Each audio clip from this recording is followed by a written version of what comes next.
Exodus 12, 1 to 12. Now the Lord spoke to Moses and Aaron in the land of Egypt, saying, "This month shall be your beginning of months. It shall be the first month of the year to you. Speak to all the congregation of Israel, saying, on the 10th of this month, every man shall take for himself a lamb." Sabihin natin lahat, a lamb. Tupa, L-A-M-B, a potted lamb. Alam niyo, pag sinabi kasing potted lamb, ang turing po dyan, sa kultura po ng mga Hudyo, parang kamag-anak. Kagaya halimbawa yung hinandog po roon sa prodigal son, na pinatayan po ng ama niya, yung kanyang anak na naglustay ng kayamanan niya, pero umuwi, at sa kanyang tuwa, siya po yung nagpatay ng potted calf. Sabi niya sa mga servant, ilabas yung potted calf. Ito pong potted calf na ito, inaalagaan po yan for a year. Iba po yung pagkain niya sa ibang tupa. Do you get that? Iba yung higaan niya. Maraming panahon yung mga ibang tupa nasa labas, yung potted calf nasa bahay. Parang member ng family. At pag dumating po yung time na may mga bisitang royalty dignitary, yun po ang piniprepare. Lalo na po pagka siya po yung firstborn. It is totally dedicated to the Lord. At yun po ang sinasabi natin dito. Verse 5, "Your lamb shall be without blemish." Underline that sa inyong pong Bible, sa inyong notes. "A male of the first year. You may take it from the sheep or from the goats. Now you shall keep it until the 14th day of the same month. Then the whole assembly of the congregation of Israel shall kill it at twilight. And they shall take some of the blood and put it on the two doorposts and on the lintel of the houses where they eat it.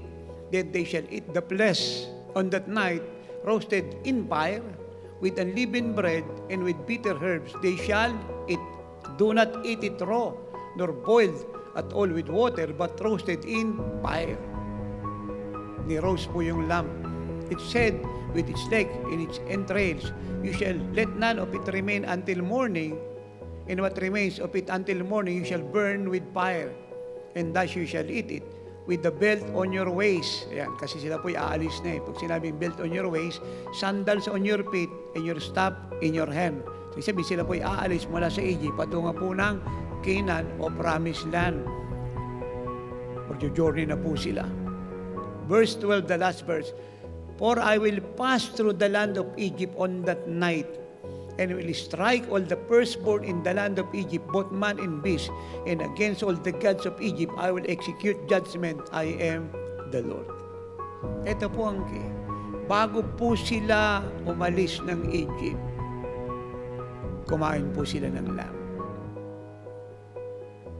And this blameless male lamb is the type of Christ. Kinain nila yung lamb. Hindi ba pag kumain tayo ng isang bagay, nagiging part siya ng ating being? Tama po ba yun?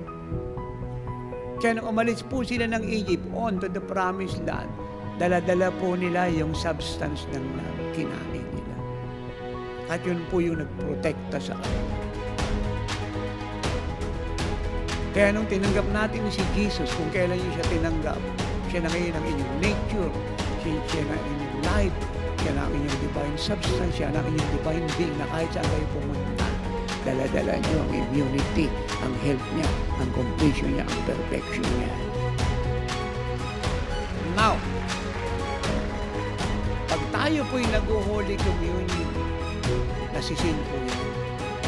Nare-remind tayo again and again na ang nakatira sa atin ay perfect at walang reason para yung bacteria dyan tumagal, mabuhay at dalhin po tayo sa maraming nararamdaman sa katawan.